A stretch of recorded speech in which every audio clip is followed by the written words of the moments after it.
Mananahimik ka na lang ba dyan? Sasagutin mo yung mga tanong ko. Gusto lang naman malaman kung nag-iisa ka lang ba? Kung may sindikato ka kasama. Ano ang problema ng buhay mo, ha? Ano ang nag-udyok sa'yo para magnakaw ka? Para saan? Kaya mong tanong? Hindi ka ba ba titigil? Pwede lang balik mo na ako sa selda ko. Kaka naman magpapala sa akin.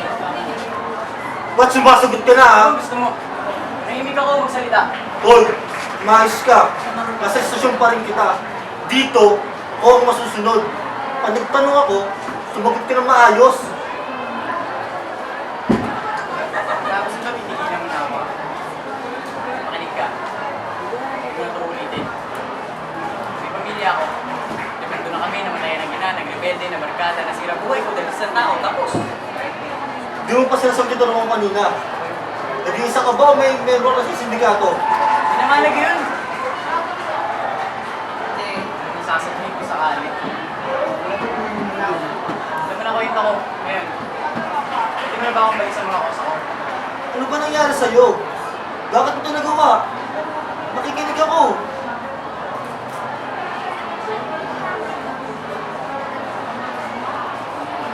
Tapos, tigilan mo na ako. Tatlo kami magkakapatid. Ako, nanay. Nanay ko sa galera. Tatay ko, pulis. Ano ang pakialam sa amin? Iba ng away. Yung sa... Ayun. Sasawa na rin siguro si Papa kaya niliyasan na kami. Saktan lang si Mama. Hindi kung bakit kasi kasama sila. Hindi naman sila nag-aaway.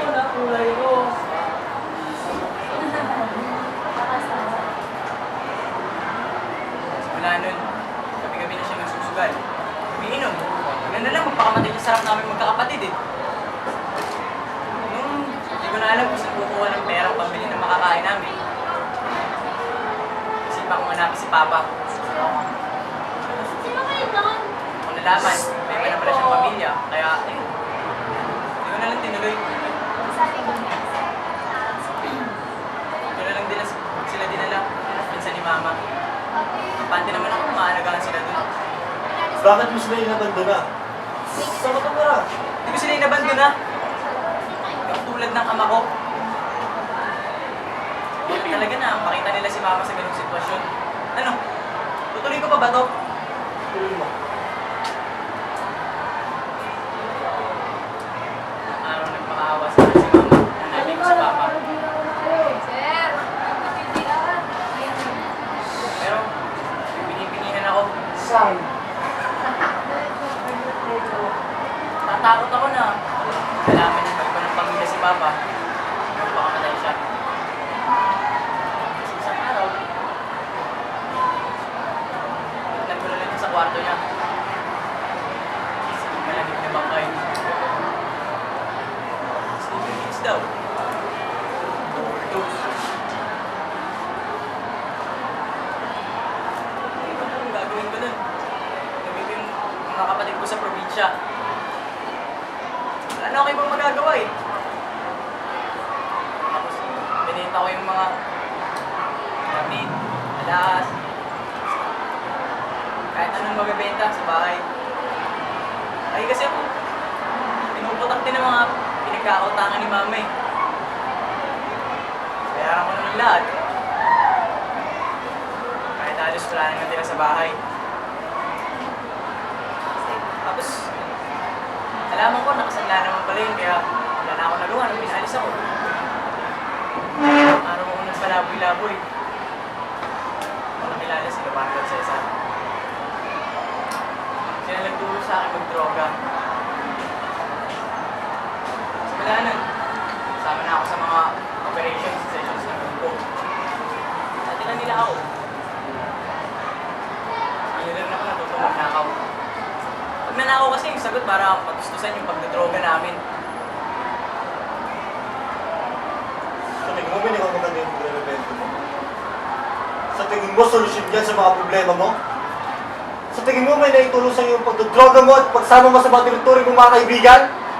Sa tingin mo, ito may nanay mo sa amin ng buhay? Tahimik ka! nararamdaman ko. Wala kang alam sa storya ko. Wala kang alam sa buhay ko. Oo! Tulungan nila ako. Tulungan nila akong kumula at makalimutan itong masalimuot kong buhay. Pero na pala mo! Di ba mas naging miserable ang buhay mo? Nabuhay ka sa droga at Wala pagnanakaw! ka na doon. Agad lang nasira ang buhay ko.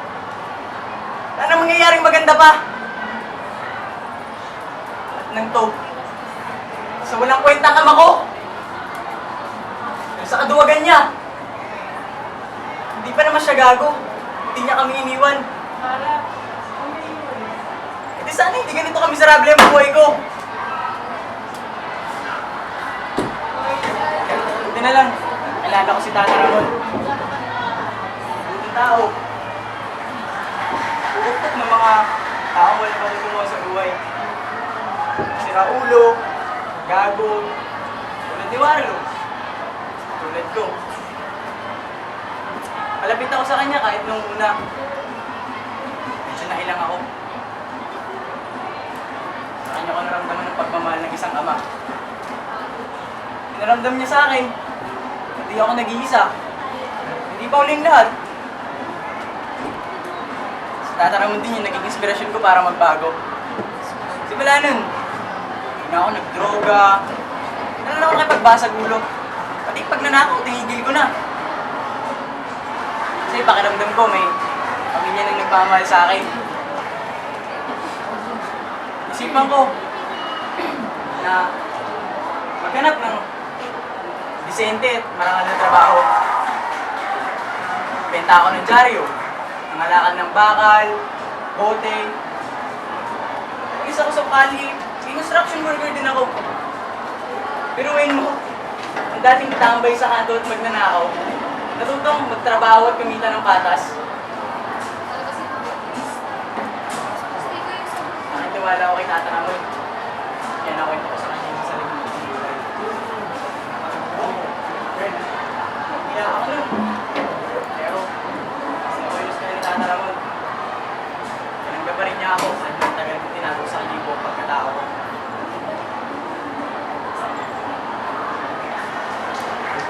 Kung siya naman yung magkwento, nalaman ko na tulad ko. Marami rin pala siyang nagabuong nagawa ng kabataan niya. Tulad siya sa alak, sa talagang grupo yung magkila niya. Hanggang sa, ayun, niliyasan na siya. So, syempre, bilang ama, hindi niya natiis yung pamilya niya at hinahanap niya. Pero, mas madurog yung puso niya nung malaman niya na may iba na palang asawa yung asawa niya.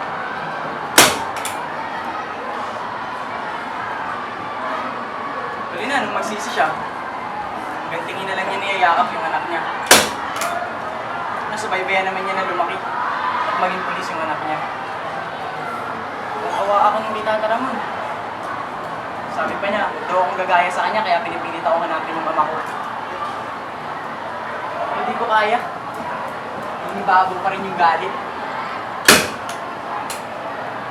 Hindi masaya naman kami. Samantala lang. Tata Ramon. Hindi ako nang tulong kalawalo. Pwede naman ako tinulungan pero huwag lang. Kaya lumapit rin ako sa pinsan ni Mama. Tulong pa rin. Wala yung sakit ni Tata Ramon. Ako siya sa ospital. Sabi, for cancer daw. Kailangan ng transplant. Wala naman akong pera. Pre, saan ba naman ako kukuha ng ganun kalaking pera? Sobrang pagka-desperado ko. Lumapit ako sa ama ko. Binigyan ako, 2,000. Sarado. Makaawa ako nun, pero hindi mo lumingon.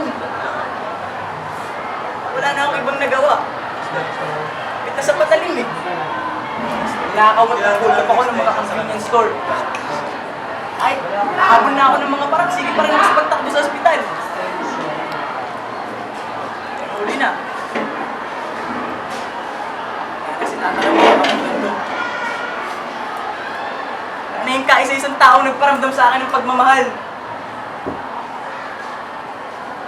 Abutan na ako ng mga polis.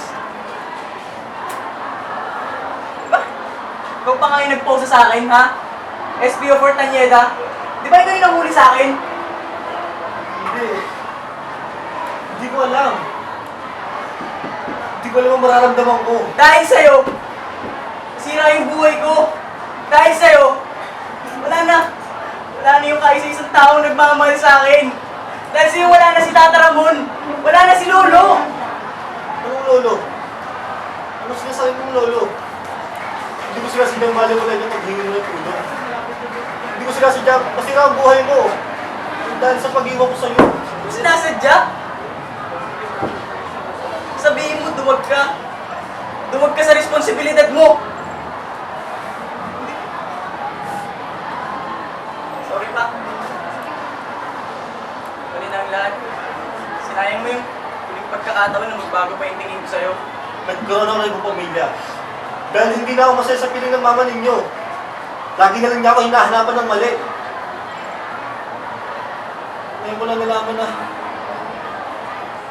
wala na pala siya. Sa'yo, anak. Pwede ka ba magbuhay kasama ko? Kasama mo yung mga kapatid mo. Pinabali pa. Doon muna sila sa probinsya. Kaya pala. Di ba ikaw yan? 5 years old ka. Bigay ni Marlo kagabi. Yan mismo yung litratong gabi-gabing pinagmamasdan ni Tata Ramon. Ay, lolo pala. Ngayon pa. Wala ka na bang ibang tanong?